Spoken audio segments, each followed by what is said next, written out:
Hello, all. I hope you've had a good day. I went and did some Uber Eats driving with my mom this afternoon, and that was an experience. I enjoyed the time. I enjoyed the conversation. I enjoyed the laughter, and I enjoyed all the people that I met along the way. For sure, it was really great, actually. But I tell you, it just really breaks my heart the systematic ways that they have constructed for us, the gracious public, to work so hard and take us away from our families so we can just make ends meet. You know what I mean? And I get so passionate when it comes to certain things and the duality of the systematic ways that once you're woken to, like, it's really hard to unsee. It's really hard to unsee just how much the strengths of the world are constructing it, you know, when it comes to just the general public making money, making a living, you know what I mean? And again, when you're somebody that just doesn't run alongside money, it doesn't have any value in your life, but you recognize that it takes money for you to live, you know what I mean? And so it's that hard area, because I just enjoy serving. I enjoy serving my family. I enjoy serving the public. I enjoy, acts of service, acts of kindness, and just loving on people, and it came to me a business idea, and I didn't say out loud because I have to be really careful what I say out loud.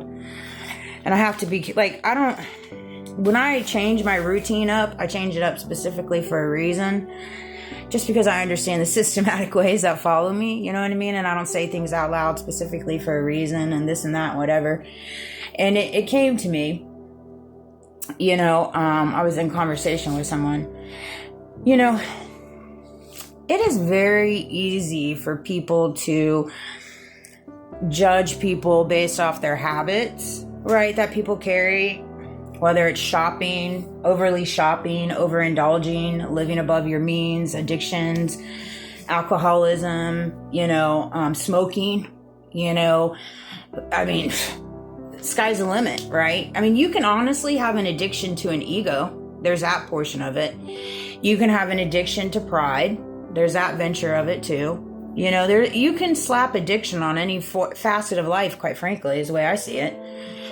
But like, I responded and I said, it's simple for some people to overcome addictions. It's simpler for some people to overcome addictions than it is for other people to overcome addictions. And I know that side of it, especially when it comes to my smoking. And so because I carry that duality within me, it helps me form a humility. It helps me form humbleness when it comes to just seeing people with whatever they battle, right? Because I know what it feels like to battle addictions, because every form of your life can be turned into an addiction if you really look at the brass grass of things. And so that's why it's really important to find that duality in you know what I mean? We have to get away from a world that cast stones on people based on their choice of living styles and their choice of habits and their choice of what they choose to, indulge in and how they choose to live, right? Like, it's not our place to do that. The only person, Figment, has that ability is God and Jesus. They are the only judge in this world. But yeah, we have so many people walking around that carry that role, that carry the God role of judging and the Jesus road of judging, right? And when you start finding your side on the fence, when you start walking down the road of judging people, you have to ask yourself, well, is this my role or is this God's role? And typically the answer is always going to be it's God's role. And then in that mere moment, it should ignite humility. It should ignite humbleness, empathy, grace, mercy, kindness, patience. Be patient with other people and their battles and whatever it is that you have so graciously placed in your world to worry about when it comes to other people, right? I just love people for who they are. I do, because I know what it feels like to battle all kinds of different fences. I really do. I had this conversation with my mom. We went to Publix, and it's like, I have such, my biggest duality that I struggle with right now, guys, I'm going to be completely transparent and honest with you, is the role of being in the limelight, the role of carrying this enigma that I carry in my community, because I see it as soon as I walk out the door. And this is this role that God is positioning me in. It's hard. It's hard. I've never been one that enjoys the limelight, ever. I like the sidelines. I like to be in the back. I like to see everybody else happy. I like to see everybody else rise. I like to see everybody else manifest whatever it is they're manifesting. Why? Because I've become one with myself and my relationship with God, and that's good enough for me. That's good enough for me. I'm happy to be where I'm at and the level that I'm at with my connection with God and Source, and just allowing life to just flow for me, flow how He sees fit. And that's good enough for me. And, you know, so it's a really hard duality for me, and I struggle with it a lot. I do indeed. And, you know, you can paint it, you can spin it, you can narrate it, but that is just the God honest truth. And so that's something that God's helping me with. And that's why I'm a slow burn. Okay. Because when, you know, God is ready to put me on the front where He sees me to go, He'll put me there, and He knows in due time. I trust so wholeheartedly in every beacon of my body and divine timing, because I see how much He's guided me throughout my entire life and helped me and forged me into the person that I am and graced me with the heart that I have. You know, everybody's heart is so precious. It really is. And we just stomp so badly on people's hearts just because we're broken.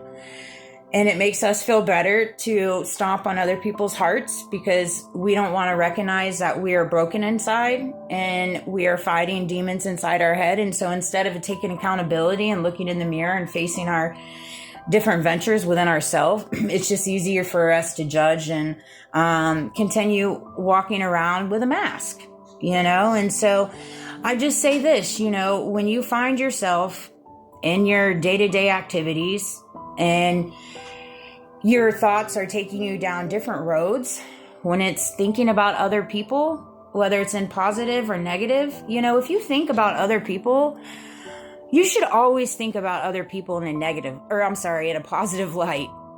In a positive light. If you're thinking about somebody else outside of you, it should always be in a positive light, or in a humility light, or a humble light, in a non-judgmental light, right? Because if you don't, and if you think about somebody and you're carrying negative thoughts, whether you say them out loud or not, it still weighs in on your energy. And see, because I don't carry any negative thoughts when it comes to anybody outside of myself, it doesn't weigh on my energy. It doesn't weigh on my essence. It doesn't weigh on my aura. It doesn't weigh on my light.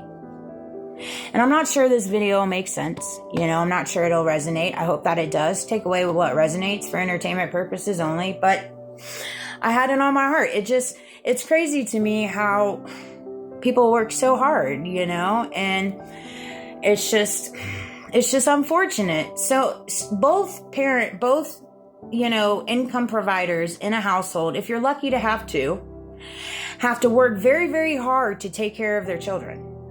And on top of working very, very hard to take care of their children, they also have to work very, very hard to keep up with the Joneses, to make sure that they're able to, because you now have children that have like really, really expensive cars that are given to them.